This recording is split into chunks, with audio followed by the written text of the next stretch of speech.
রাহমাতুল লিল আলামিন। মুশরিকিনরা যত কথা বলেছে আল্লাহর নবী তাদের কথাগুলির সহ্য করে নিয়েছে, সবর করেছে, ধৈর্য ধারণ করেছে। যেই মাত্র ওরা বলতে শুরু করলো মুহাম্মদের খোদা, মুহাম্মদের প্রতি বেজার হয়ে গেছে, আল্লাহর হাবিব এই কথাটা সহ্য করে নিতে পারলেন না। নবীজির কলিজা ভাঙ্গা নবীর চোখ দিয়ে যেন পানি বের হয়ে গেছে। রাহমাতুল লিল আলামিন লম্বা একটা সেজদা লাগাইছে, সেজদা লাগায়া সেজদার ভেতরে কান্দে আর আল্লাহ। মুশরিকিনরা কয় তুমি আল্লাহ নাকি আমার প্রতি বেজার হয়ে গেছো? আল্লাহ তুমি যদি বেজার হয়ে যাও আমি কোথায় যাব, কার কাছে যাব? আল্লাহ গো আমার অবস্থা কি হবে?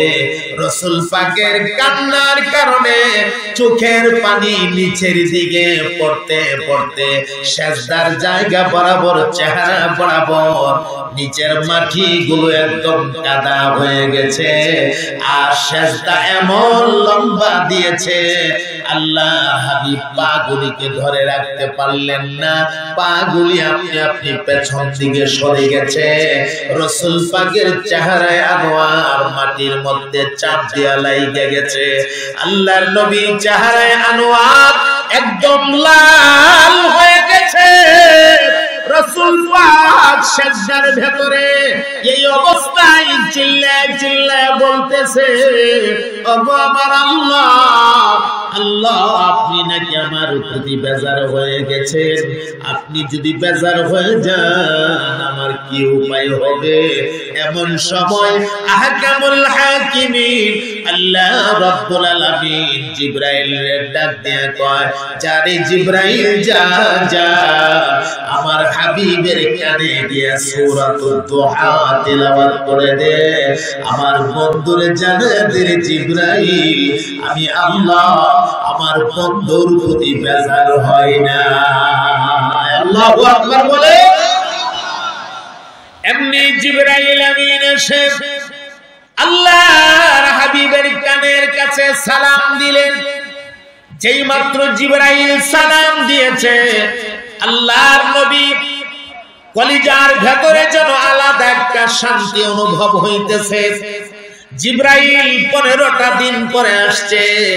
নবী পাক সেজদা থেকে টান দিয়া মাথাটা উঠাইয়া সোজা দাঁড়াইয়া জিবরাইলের টান দিয়া সিনার সঙ্গে চাপ দিয়া ধরছে।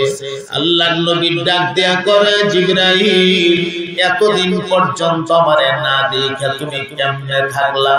আজকে 15টা দিন হয়ে গেল তুমি আসো না, আমারে না দেখে তুমি কেমনে থাকতে পারলা? জিবরাইল আমিন ডাক দিয়া কোন নবী গো, আপনার চেহারায় আনোয়ার এক মুহূর্তের জন্য না দেখলে অশান্তি লাগে, ভালো লাগে না ইয়া রাসূলুল্লাহ।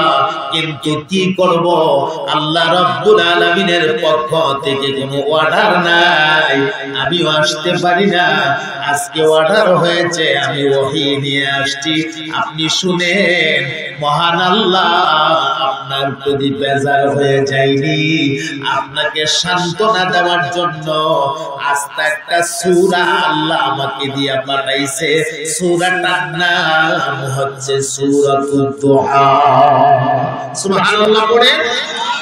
এমনি জিবরাইল আমিন আল্লাহর নবীর কানে কানে পড়তেছে ওয়াদ-দুহা ওয়াল-লাইলি ইযা সাজা মা ওয়াদ্দা'আকা রাব্বুকা ওয়া মা ক্বালা ওয়ালাল আখিরাতু খায়রুল লাকা মিনাল উলা। মোহাব্বতের আওয়াজে বলে দিন না সুবহানাল্লাহ। আল্লাহ ডাক দিয়া কয়, না গো নবী না না, মুশরিকিনদের কথায় আপনি হাবিব হাবিব মনে কষ্ট নিবেন না, আমি আল্লাহ দুইটা জিনিসের কসম করে বললাম, আপনার প্রতি আমি বেজার হয়ে যাইনি। ওয়াদ্দুহা, চাষের সময়ের কসম, ওয়াল্লাইলি ইযা সাজা, অন্ধকার আচ্ছন্ন রজনীর কসম, মা ওয়াদ্দাআকা রাব্বুকা ওয়া মা ক্বালা। আমি আল্লাহ আপনার প্রতি বেজার হয়ে যাইনি, আপনার প্রতি অসন্তুষ্ট হয়ে যাইনি, বরং আগে যেমন সন্তুষ্ট ছিলাম এখনো সন্তুষ্ট আছি। কিয়ামত পর্যন্ত আমি আল্লাহ সব সময়ের জন্য আপনার উপরে সন্তুষ্ট থাকব। শুধু সন্তুষ্টই না, ওয়ালাল আখিরাতু খায়রুল লাকা মিনাল উলা। হে রাসূল, আপনাকে আখিরাতে যা দেওয়া হবে, যেই নিয়ামত দেওয়া হবে, এই নিয়ামত দুনিয়ার তুলনায় হাজার হাজার গুণ বেশি উত্তম হবে। সুবহানাল্লাহ। আল্লাহ তার হাবিবের সান্ত্বনা দিয়েছে। শুধু তাই না, আল্লাহ রাব্বুল আলামিন বলেন, ওয়ালা সাউফা ইউতিকা রাব্বুকা ফাতারদা, অতি শীঘ্রই আপনাকে এমন নিয়ামত দিয়া মালামাল করা হবে গো, যে নিয়ামত পাইয়া আপনি নবী, আমি রবের প্রতি রাজি এবং খুশি হয়ে যাবে। সুবহানাল্লাহ।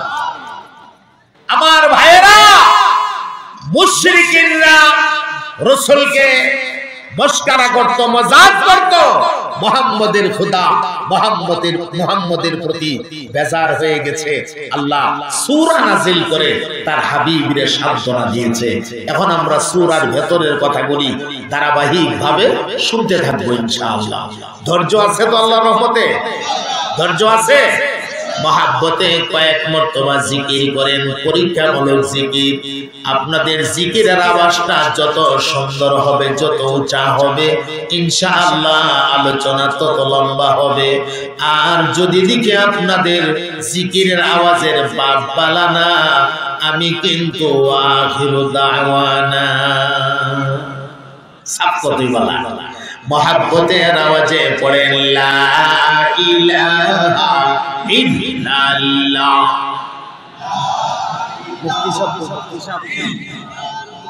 আমার মুফতি শব্দ ইল্লাল্লাহ, লা ইলাহা ইল্লাল্লাহ। পানি লাগে না,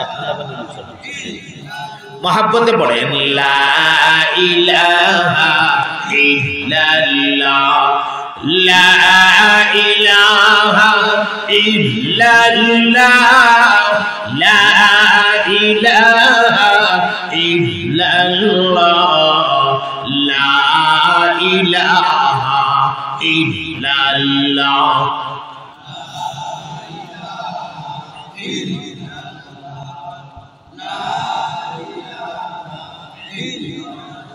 तेरे सेवा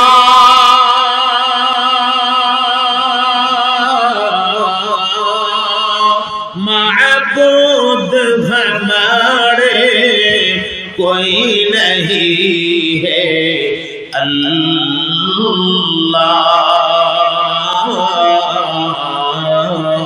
तू ही हमारे महबूद हकीकी, इलाह ला इलाहा इल्लल्लाह। माशाअल्लाह, मोहब्बते पढ़ुन ला इलाहा इल्लल्लाह।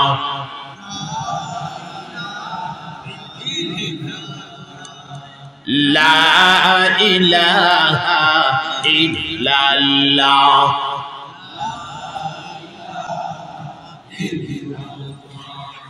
ला इलाहा इल्लल्लाह, ला इलाहा इल्लल्लाह, ला इलाहा इल्लल्लाह।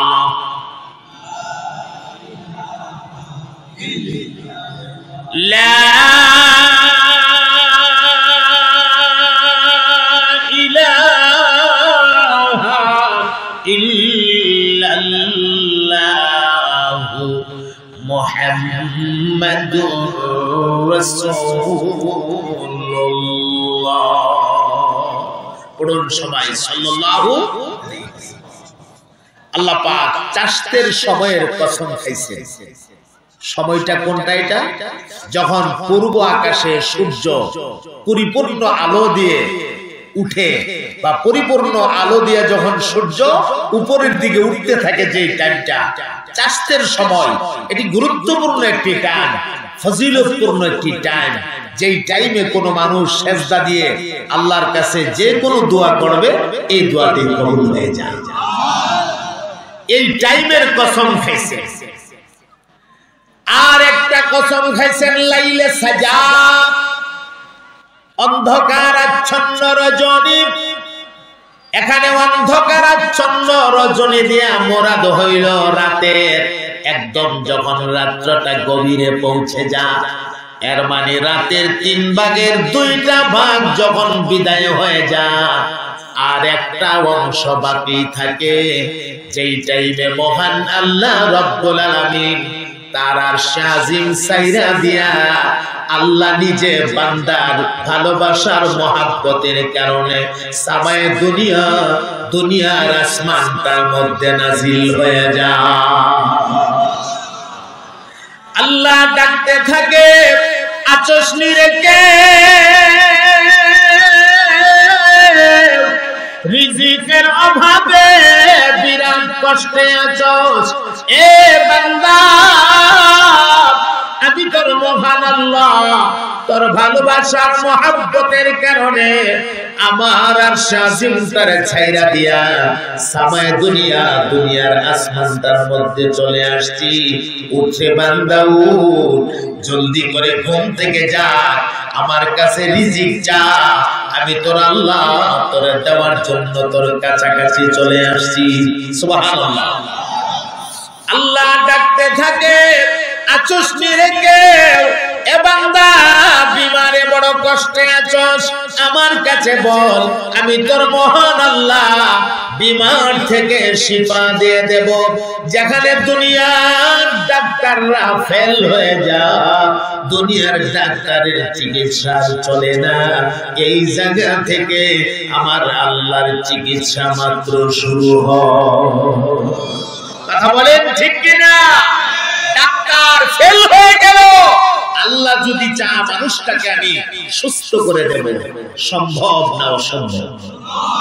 আল্লাহ তো বান্দা ঘুম থেকে যা, আমার কাছে বল, আমি তোর মহান আল্লাহ তোর বিমার থেকে সুস্থ করে দেওয়ার জন্য সামায়ে দুনিয়াতে চলে আসে। সুবহানাল্লাহ। আচশনি কোন বান্দা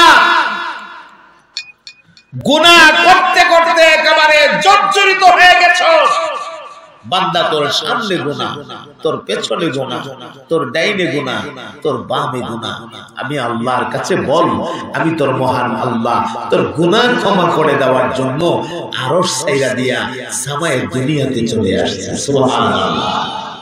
কিন্তু আফসোস, এ কথা সত্য, যেই টাইমে আল্লাহ আমাদেরকে ডাকে ঘুম থেকে উঠে বান্দা তোর জরুরতগুলো আমার কাছে বল, এই টাইমটার মধ্যেই বেশিরভাগ মানুষ আমরা ঘুমের ঘরে বিঘুম থাকি। কথা কয় না? ঠিক কিনা?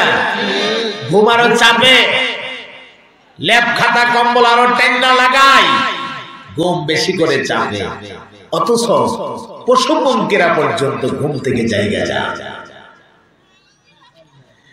এজন্য মুহতারাম হাজিরিন, আল্লাহ রাব্বুল আলামিন দুইটা জিনিসের দুইটা টাইমের কসম খাইলেন। দুটোটা টাইম বড় মাকবুল টাইম, দুটোটা সময় বড় মাকবুল সময়, দুটোটা সময় বড় আল্লাহর কাছে পছন্দের সময়। আল্লাহ ডাক দিয়া কো বান্দা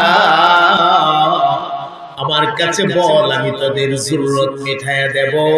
কিন্তু দুঃখজনক হলেও সত্য, আমাদের মানুষের মধ্যেও এমন কিছু মানুষ আছে, মুসলমান দাবিদারের মধ্যেও এমন কিছু মুসলমান আছে, আল্লাহর কাছে না চায়া গায়রুল্লাহর কাছে মাজারে বাজারে দরগাহে গিয়া গিয়া চা, এমন কিছু মুসলমান আছে না?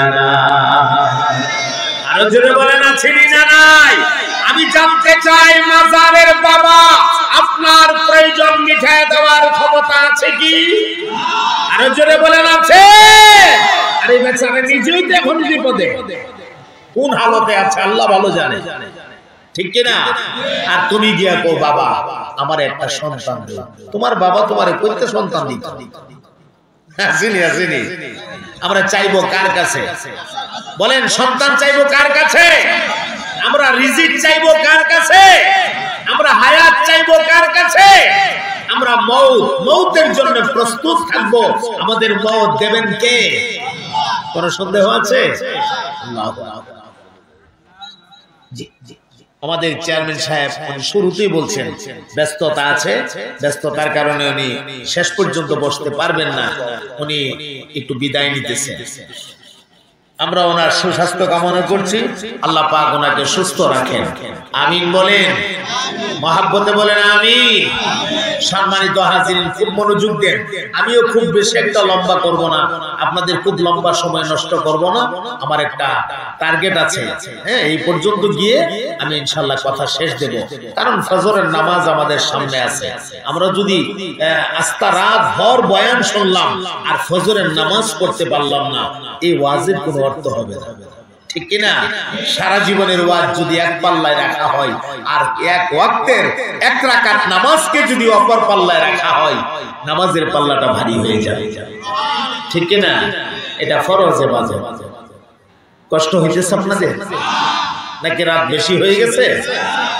আল্লাহ তাআলা দুইটা টাইমের কসম খায়া তার হাবিবের সান্ত্বনা দিয়ে বলতেছেন, হে রাসূল আপনি তাদের কথাই মন খারাপ করবেন না, আমি আল্লাহ আপনাকে আখিরাতে যা দেব এটা দুনিয়ার তুলনায় হাজার হাজার গুণ বেশি উত্তম হবে। শুধু একটা মিসাল আপনাদেরকে আমি দেখাই, একটা মিসাল, বেশি না। হাসরের ময়দান যখন কায়েম হবে তখন কোন নবীর জন্য কোনো মাকাম থাকবে না, নির্ধারিত কোনো মাকাম থাকবে না, আমাদের নবী পাকের জন্য একটা মাকাম থাকবে। সুবহানাল্লাহ বলেন। আল্লাহ পাকের একটা আছে কুরসি, যেটাকে বলা হয় কুরসি। আল্লাহর যে চেয়ারটা, এই চেয়ারটার নাম কুরসি, আর আমাদের নবী পাকরে যে চেয়ারটা দান করা হবে এই চেয়ারটার নাম মাকামে মাহমুদ। সুবহানাল্লাহ পড়ে। وَمِنَ اللَّيْلِ فَتَهَجَّدْ بِهِ نَافِلَةً لَكَ عَسَىٰ أَن يَبْعَثَكَ رَبُّكَ مَقَامًا মাহমুদা। আল্লাহ আমাদের নবী পাকরে মাকামে মাহমুদ দান করবে। কোন নবীর জন্য সেদিন মাকাম নাই।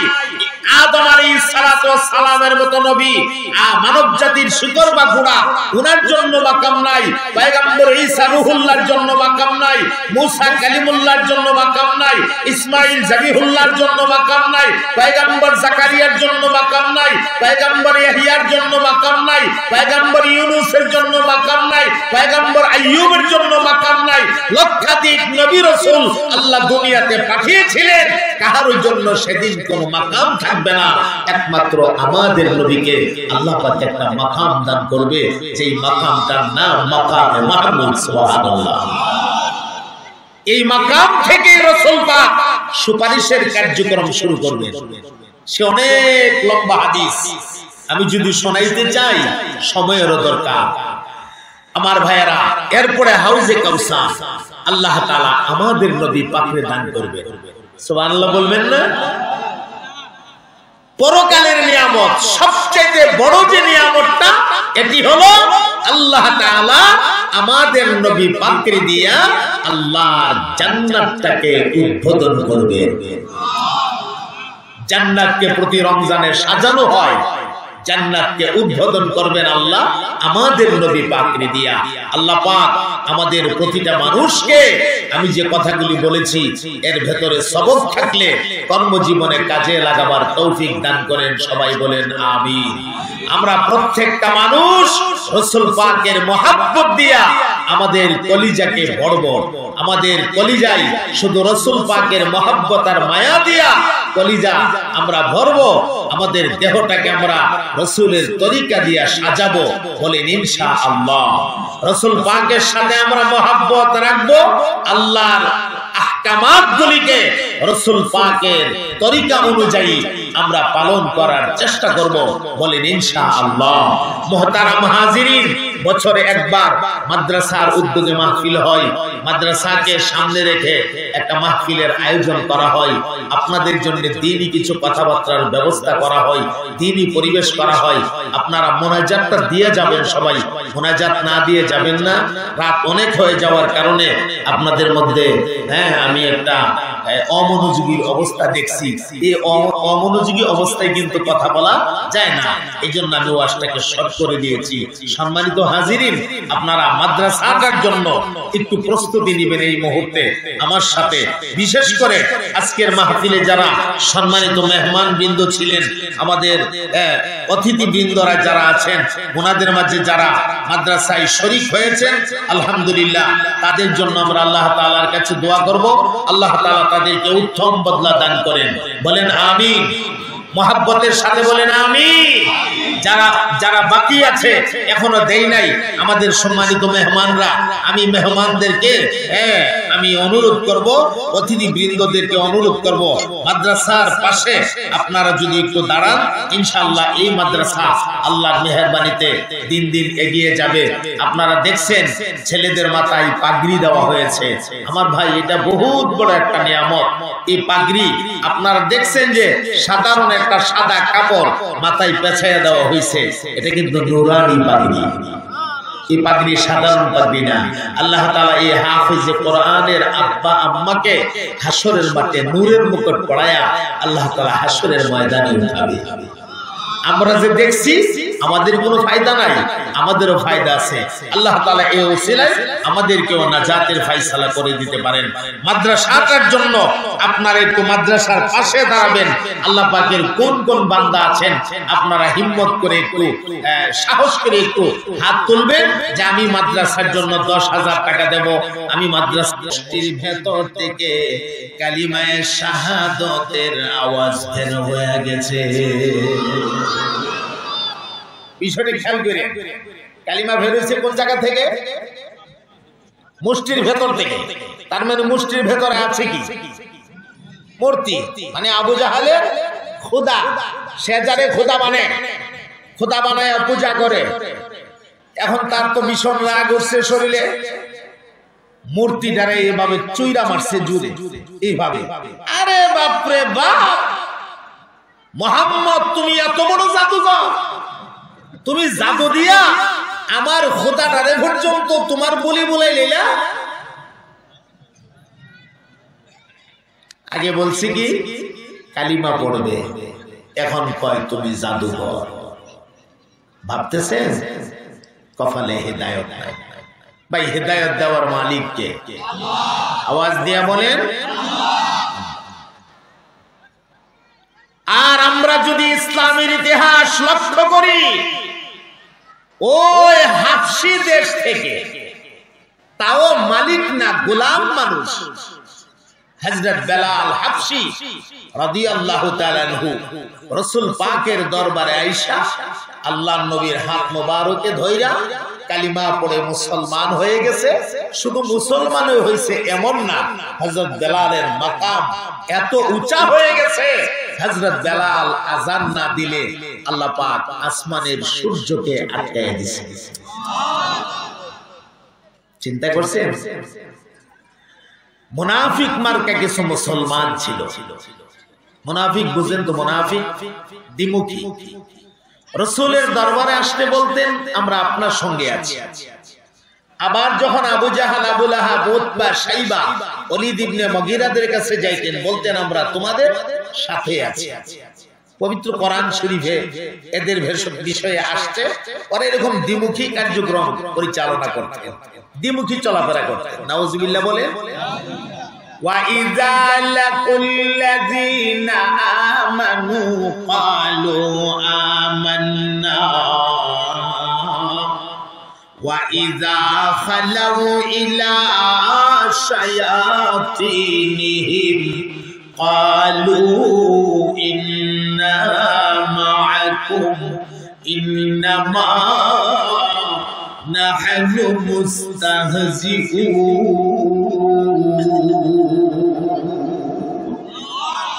নবী পাকের দরবারে আসলে বলতেন আমান্না, আমরা ঈমান আনছি। ওয়া ইযা খালাউ ইলা শায়াতিনিহিম, আবার যখন ঘোড়ায় তারা তাদের মাতবরদের কাছে যাইতো, এরা জিজ্ঞেস করতো কিরে তোরা যদি দেখলাম মুহাম্মদের কাছে, ঘটনা কি? কালিমা টালিমা পড়ে লিখছস নাকি? মুহাম্মদের ধর্ম গ্রহণ করে ফেলছস নাকি? তখন তারা বলতো আরে না না, এত সোজা, ইন্না মাআকুম, আমরা তো তোমাদের সঙ্গে আছি। আমরা সাথে আছো? বলে হ্যাঁ। তাহলে মুহাম্মদের কাছে গেলে কেন? ইন্নামা নাহনু মুস্তাহজিউন, মুহাম্মদ এবং তার সাথীদের সাথে একটু ঠাট্টা করবার লেগে গেছে। নাউজুবিল্লাহ বলবেন না? ওরা একদিন আল্লাহর হাবিবের কাছে আইসা বলতেছে, ইয়া রাসূলুল্লাহ, বেলালকে ভাল লাগে না, মুয়াজ্জিন পাল্টান। এই কথাটা বলার জন্য বলতেছি, বেলালকে কি লাগে না? ভাল লাগে না, মুয়াজ্জিন পাল্টান। আল্লাহর নবী বললেন ভাল লাগে না কেন? কারণ তো দর্শাইবা। একজন মানুষকে তো কারণ ছাড়া অযথা সরায় দেওয়া যাবে না, কারণ তো পেশ করো। তখন ওরা কারণ পেশ করতেছে। এক নাম্বার কারণ, বেলাল দেখতে সুন্দর না, কারণ দর্শাইছে, দেখতে সুন্দর না। কেউ একজন মানুষ তো দেখতে সুন্দর না, ওই হইতে পারে, হতে পারে না এরকম, কিন্তু মানুষের গুণ থাকে না, গুণ থাকে। তো বেলাল দেখতে সুন্দর না, ও আচ্ছা বুঝলাম, দেখতে সুন্দর না। আর কোন কারণ? আরেকটা কারণ আছে। তো সেই কারণটা কি? জিহ্বার আগা বাড়ি, কথা স্পষ্ট হয় না, মুয়াজ্জিন পরিবর্তন করেন। হযরত বেলাল রাদিয়াল্লাহু তাআলা আনহু উনি আশহাদু বলতে পারতেন না। আযানের ভেতরে যে আছে আশহাদু, উনি আশহাদু বলতে পারতেন না, উনি বলতেন আসহাদু। অর্থাৎ শিন বলতে পারতেন না, শিন বলতে গেলে সিন বের হয়ে যেত। আযানের ভেতরে একটা কলি আছে না, আশহাদু বলে না, নাই। আশহাদু আল্লা ইলাহা ইল্লাল্লাহ,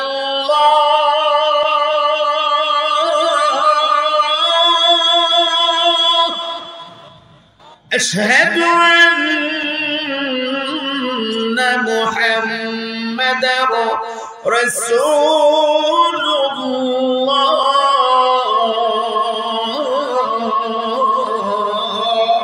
এই যে আশহাদু, আশহাদুর জায়গাতে তিনি বলতেন আসহাদু, শিন বলতে পারতেন না। ওরা কয় মুয়াজ্জিন পাল্টান, বলে কেন?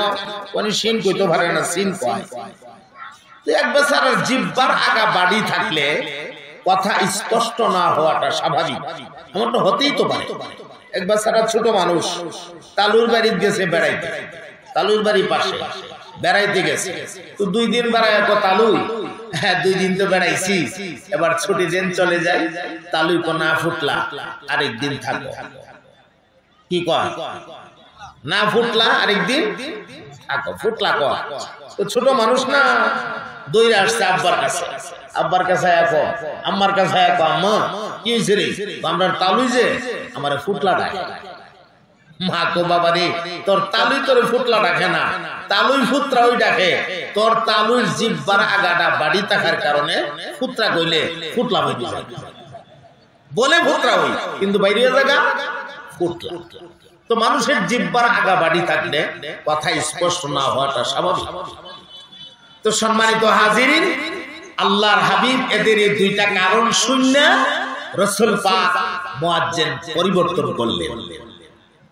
ওই দিনের ফজরের আজান দেওয়ার জন্য হযরত আব্দুল্লাহ ইবনে উম্মে মাকতুম রাদিয়াল্লাহু তাআলা আনহুকে মোতায়েন করলেন। হযরত আব্দুল্লাহ ইবনে উম্মে মাকতুম রাদিয়াল্লাহু তাআলা আনহু নির্ধারিত টাইমে মসজিদের মিনারে ফজরের আজান দিয়েছে। আজান দিলে কি হবে রে ভাই? আজানের পর ঘন্টার পর ঘন্টা চলে যাইতেছে, সুবহে সাদেক হয় না, ফজরের নামাজের সময় হয় না, আর পূর্ব আকাশে সূর্য দেখা যায়। এখন তো বিরাট পেরেশানি। যারা বলছিল এইসব মুয়াজ্জিন ফালতানোর জন্য, এরা তো বিশাল পেরেশানি। এরা একজন আরেকজন রকম, আমরা কি করলাম? কাজটা মনে হয় ভালো করি নাই, সম্ভবত কোনো বিপদ ডেকে আনছি। আর হক্কানি মুসলমান যারা, তারা তো সবাই সেজদায়, সাহাবায়ে কেরাম আজমাইন সেজদায়। কি হয়ে গেল? স্বয়ং আল্লাহর নবী সেজদায়। সুবহানাল্লাহ। আহকামুল হাকিমিন আল্লাহ রাব্বুল আলামিন জিবরাইলকে ডাক দিলেন, যা রে জিবরাইল, যা যা, জলদি জলদি সংবাদ নিয়ে যা, আমার হাবিবের কানে গিয়া সংবাদটা পৌঁছায় দাও। আমার বন্ধুর সাহাবী বেলাল দেখতে যদিও সুন্দর না, চেহারার গঠন যদিও ভালো না, জিহ্বার আগা বাড়ি কথা স্পষ্ট হয় না, কিন্তু বেলাল যখন আল্লাহু আকবারের ধ্বনি দিয়া ডাক মারতো গো, ৭টা আসমান পাড়ি দিয়া বেলালের আজানের ধ্বনি আমি আল্লাহর আরশে আজিমের মধ্যে পৌঁছে যাইতো। এই জিবরাইল, আমার হাবিবরে জানায়া দাও, আজকের ফজরের আজান আমার আরশে আসে নাই, আমি আল্লাহ সূর্যটার অনুমতি দেই নাই। যাও যাও। জিবরাইল আলাইহিস সালাতু ওয়াস সালাম ৬০০ নূরের পাখা বা ডানা লাগায়া একসঙ্গে ডানা বাড়ি দিয়া খুব দ্রুত গতিতে আল্লাহর হাবিবের কানের গোড়ায় এসে হাজির হয়ে সালাম দিয়ে দিলেন, আসসালামু আলাইকা ইয়া রাসূলুল্লাহ। আল্লাহর হাবিব, আপনি সিজদা থেকে মাথা উঠান, আর আপনার সাবেক মুয়াজ্জিন বেলালকে বলেন আজান দেওয়ার জন্য। আল্লাহ রাব্বুল আলামিন বলেছে, আপনার বেলাল যতক্ষণ আজান দিবে না, আল্লাহ নাকি আসমানে সূর্য পাঠাবে না। আল্লাহু আকবার বলে আল্লাহ নবী ডাক মারলেন, ইয়া বেলাল।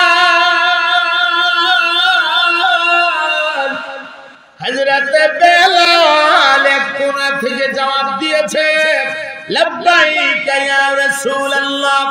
আল্লাহর হাবিব বলেন, লাব্বাইক বলে দাঁড়ায় থাকলে হবে না, জলদি জলদি তুমি আজান দাও। তুমি আজান না দিলে আল্লাহ রাব্বুল আলামিন আসমানে সূর্য পাঠাবে না। এমনি হযরত বেলাল সাথে সাথে আজান শুরু করে দিয়েছে। হযরত বেলাল আল্লাহু আকবার বলার সঙ্গে সঙ্গে তাকে দেখে সূর্য একদম মাথার উপরে। অর্ধেকটা দিন চলে গেছে, অর্ধেকটা দিন অতিবাহিত হয়ে গেছে, আল্লাহ পাক সূর্যকে আটকায় রাখছে। সুবহানাল্লাহ। আমার ভাই, কথাগুলি যদি বুঝে থাকেন, ঈমানের আওয়াজে আপনারা জবাব দেবেন। একজন ঈমানদার কালিমাওয়ালার দাম আল্লাহর কাছে আছে না নাই? আরো জোরে কোন আছে না নাই? এই পৃথিবীতে কাহারো জন্য সূর্য আটকায় রাখা হয়েছে এমন ইতিহাস নাই। একজন ঈমানদারের জন্য আল্লাহ রাব্বুল আলামিন আসমানের সূর্য আটকায়া দিয়েছে। তাহলে ঈমান একটি নিয়ামত, ঈমান একটি মহা দৌলত। এই দৌলত আল্লাহ যাকে খুশি তাকে দয়া করে দান করে। এখন জবাব দেন মুসলমান, ঈমানদার হতে পারাই আপনারা খুশি না বেজার? আল্লাহ দয়া করে আমাদেরকে ইমানদার করেছে। আবার চিল্লায় একবার বলেন আলহামদুলিল্লাহ। আমার সম্মানিত ভাইয়েরা, এখনই আমি আমার মূল ওয়াজটা শুরু করতে যাচ্ছি। আপনারা খুব মনোযোগ দিয়ে শুনবেন, বলেন ইনশাআল্লাহ। আমি যে সূরাটা আপনাদের খেদমতে তিলাওয়াত করেছি, সূরাটার নাম হচ্ছে সূরাতুদ দুহা। বলুন সূরাটার নাম কি? মনোযোগ আছে তো আপনাদের? মনোযোগ আছে তো ইনশাআল্লাহ? মাইকের কন্ডিশনটা কেমন জানি লাগতেছে, সাউন্ডটা সেই বিষয়টা মজা লাগতেছে না। তবে আপনারা কিন্তু ধৈর্য করেন না, মুসামার সাথে দিলে আবার আরো বিপদ হইতে পারে। যেখানে আছে সেখানে থাকুক, কোন রকম চালায় নেবো ইনশাআল্লাহ। মাইক ভালো আছে, তাদের আসবাবপত্র সব ভালো আছে। অনেক সময় সেটিংসে গন্ডগোল হয়, সেটিংস হয় না সঠিকভাবে, মেশিনারি জিনিস, এটা হতেই পারে। তো যাই হোক, সব মিলায় আপনারা বুঝেন তো কথাগুলা? বুঝেন তো? বুঝতে অসুবিধা হয় না তো? ইনশাআল্লাহ চলতে থাকতে। সূরাটার নাম কি? সূরাতুদ দুহা। যারা পারেন আমার সাথে পড়েন, আউযু বিল্লাহি মিনাশ শাইতানির রাজীম, বিসমিল্লাহির রাহমানির রহিম, ওয়াদ-দুহা ওয়াল-লাইলি ইযা সাজা, মা ওয়াদ্দা'আকা রাব্বুকা ওয়া মা ক্বালা, ওয়ালাল আখিরাতু খায়রুল লাকা মিনাল উলা, ওয়ালাসাউফা ইউ'তিকা রাব্বুকা ফাতারদা। সাদাকাল্লাহুল আযীম। পড়ুন সবাই, সাদাকাল্লাহুল আযীম। আমার ভাইয়েরা, কোরআনুল কারীমের আয়াত অথবা সূরাগুলো নাযিল হওয়ার যে কারণ, এই কারণটাকে তাফসীরের পরিভাষায় বলা হয় শানে নুজুল। বলুন কি বলা হয়? শানে নুজুল। আমরা প্রথমে শুনবো আল্লাহ পাক এই সূরাটাকে কেন নাযিল করেছেন, এই সূরাটা নাযিল করার কারণ কি, শানে নুজুলটা আমরা প্রথমে শুনবো। মুশরিকিনরা একদিন নবী পাক সাল্লাল্লাহু আলাইহি সাল্লামের কাছে আসছে তিনটা প্রশ্ন নিয়ে। বলুন কয়টা প্রশ্ন? খুব মনোযোগ লাগান। তিনটা প্রশ্ন নিয়ে আসছে। এসে বলতেছেন, মুহাম্মদ, তুমি যদি আমাদের এই তিনটা প্রশ্নের জবাব দিতে পারো, আমরা ধরে নেব তুমি আল্লাহর নবী। আর যদি উত্তর দিতে পারো না, তাহলে তুমি নবী না। প্রশ্ন কয়টা? তিনটা। এক নাম্বার প্রশ্ন, ওই ব্যক্তিটা কোন ব্যক্তি যেই ব্যক্তিটা পৃথিবীর পূর্ব প্রান্তেও গেছে, আবার পৃথিবীর পশ্চিম প্রান্তেও গেছে, সূর্য উদয় হওয়ার অবস্থাও দেখছে, আবার সূর্য অস্ত যাওয়ার অবস্থাও দেখছে। এই ব্যক্তিটা কোন ব্যক্তি যেই ব্যক্তিটা পৃথিবীর পূর্ব এবং পশ্চিম দুই প্রান্তে ভ্রমণ করেছে? তার পরিচয় দাও এবং এই বিষয়ে বিস্তারিত তথ্য আমাদেরকে শোনাও। যদি পারো তাহলে তুমি নবী। এক প্রশ্ন। দুই নাম্বার প্রশ্ন, ওই যুবকগুলো কারা যেই যুবকগুলো দাকিয়ানুস বাদশার অত্যাচার সহ্য করতে না পেরে গর্তের ভেতরে আশ্রয় নিয়েছিল? এরা কয়জন ছিল? ওরা কতদিন সেই গর্তের ভেতরে থাকছিল? কিভাবে থাকছিল? এই বিষয়ে বিস্তারিত আমাদেরকে শোনাও। যদি শোনাইতে পারো তাহলে তুমি নবী, আর না হয় তুমি নবী না। কয়টা প্রশ্ন হলো? দুই। তিন নাম্বার প্রশ্ন, রূহ কি জিনিস? রূহ, রূহ বুঝেন তো? রূহ এই যে প্রাণ, আমরা যেটাকে বলি প্রাণ, আত্মা যেভাবে আমরা বলি, প্রাণ জিনিসটা কি? এই বিষয়ে আমাদেরকে বিস্তারিত তথ্য দাও, যদি দিতে পারো তাহলে তুমি নবী, আর না হয় তুমি নবী না। প্রশ্ন করলেন কয়টা? তিনটা। এখন যে কথাটা বলবো এই কথাটা আপনারা মনোযোগ সহকারে শুনবেন এবং মনে রাখবেন, কারণ শানে নজুলের শেষ দিকে এই কথাটা আবার কাজে লাগবে। আল্লাহর হাবিব তাদের তিনটা প্রশ্ন শুননা রাসূল পাক জবাবে বললেন, তোমাদের এই তিন প্রশ্নের জবাব আমি দেব, জিব্রাইল আসার আগ পর্যন্ত সময় দাও, জিব্রাইল আসলেই আমি তোমাদের তিনটা প্রশ্নের উত্তর দিয়ে দেব। সময় চাইলেন, কতটুকু সময়? জিব্রাইল আসার আগ পর্যন্ত। মুশরিকিনরা বললেন ঠিক আছে, সময় দিলাম সময়। আস্তা দিন চলে গেল, জিব্রাইল আসে না, আল্লাহর হাবিব কোনো উত্তর দিতে পারে না। মুশরিকিনরা এসে জিজ্ঞেস করে, জিব্রাইল আসছে? কোন আসে নাই তো, আমাকে আরেকটু সময় দেন। ঠিক আছে, সময় দিলাম। পরের দিন একদিন অতিবাহিত হয়ে গেল। পরের দিন গিয়া কয়, জিব্রাইল কি আসছে? আমাদের প্রশ্নের উত্তর কি দিতে পারবেন? কয় না, এখনো তো আসে নাই, আরেকটু সময় দাও। এইভাবে করে 2 দিন, 3 দিন, 4 দিন, 5 দিন, 6 দিন, এক সপ্তাহ জিব্রাইল আসে না, রাসূল উত্তরও দিতে পারে না। এরকম করে একটানা 15 দিন পর্যন্ত আল্লাহ পাক ওহী বন্ধ রাখছে। কয় দিন? 15টা দিনের ভেতরে রাসূলের অবস্থাটা কি হয়েছে একটু কি ভাবতে পারতেছেন? ওরা সকালে একবার, বিকালে একবার, সকালে একবার, বিকালে একবার রাসূলের কাছে আইসা, মুহাম্মদ আমাদের প্রশ্নের উত্তর দাও। জিবরাইল কি এখনো আসছে না নাকি আর আইতো না? আমরা প্রশ্নের উত্তর দাও। আর এরা কত খুশি, এতদিনে মুহাম্মদ আটকাইছে, এতদিনে মুহাম্মদ রে আটকাইছি। 15 দিন হয়ে গেছে, উত্তর দিতে পারে না, আর উত্তর দিতে পারবে না, মুহাম্মদ রে আটকাইয়া ফেলছি। নাউজুবিল্লাহ বলে। এদের মধ্যে কেউ কেউ বলতে লাগলো, এতদিন যে মুহাম্মদের কাছে শয়তানটা আইতো, এই শয়তানটা এখন আর আসেও না, মুহাম্মদ উত্তরও দিতে পারে না। অর্থাৎ জিবরাইল আমিনকে শয়তান বলে সম্বোধন করতেছে। আবার কেউ কেউ বলতে লাগলো, ও মুহাম্মদের খোদা এখন মুহাম্মদের প্রতি নারাজ হয়ে গেছে, অসন্তুষ্ট হয়ে গেছে, এই কারণে তো আর কোনো ওহী টহী পাঠা না, আর মুহাম্মদও আমরা প্রশ্নের উত্তর দিতে পারে না। গেল গা কয়দিন? 15 দিন হয়ে গেছে। সুবহানাল্লাহ।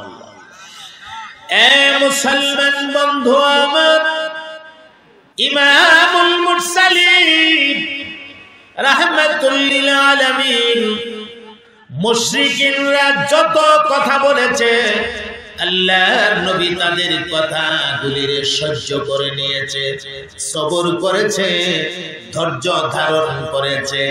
যেই মাত্র ওরা বলতে শুরু করলো মুহাম্মদের খোদা, মুহাম্মদের প্রতি বেজার হয়ে গেছে, আল্লাহর হাবিব এই কথাটা সহ্য করে নিতে পারলেন না। নবীজির কলিজা ভাঙ্গা, নবীর চোখ দিয়ে যেন পানি বের হয়ে গেছে।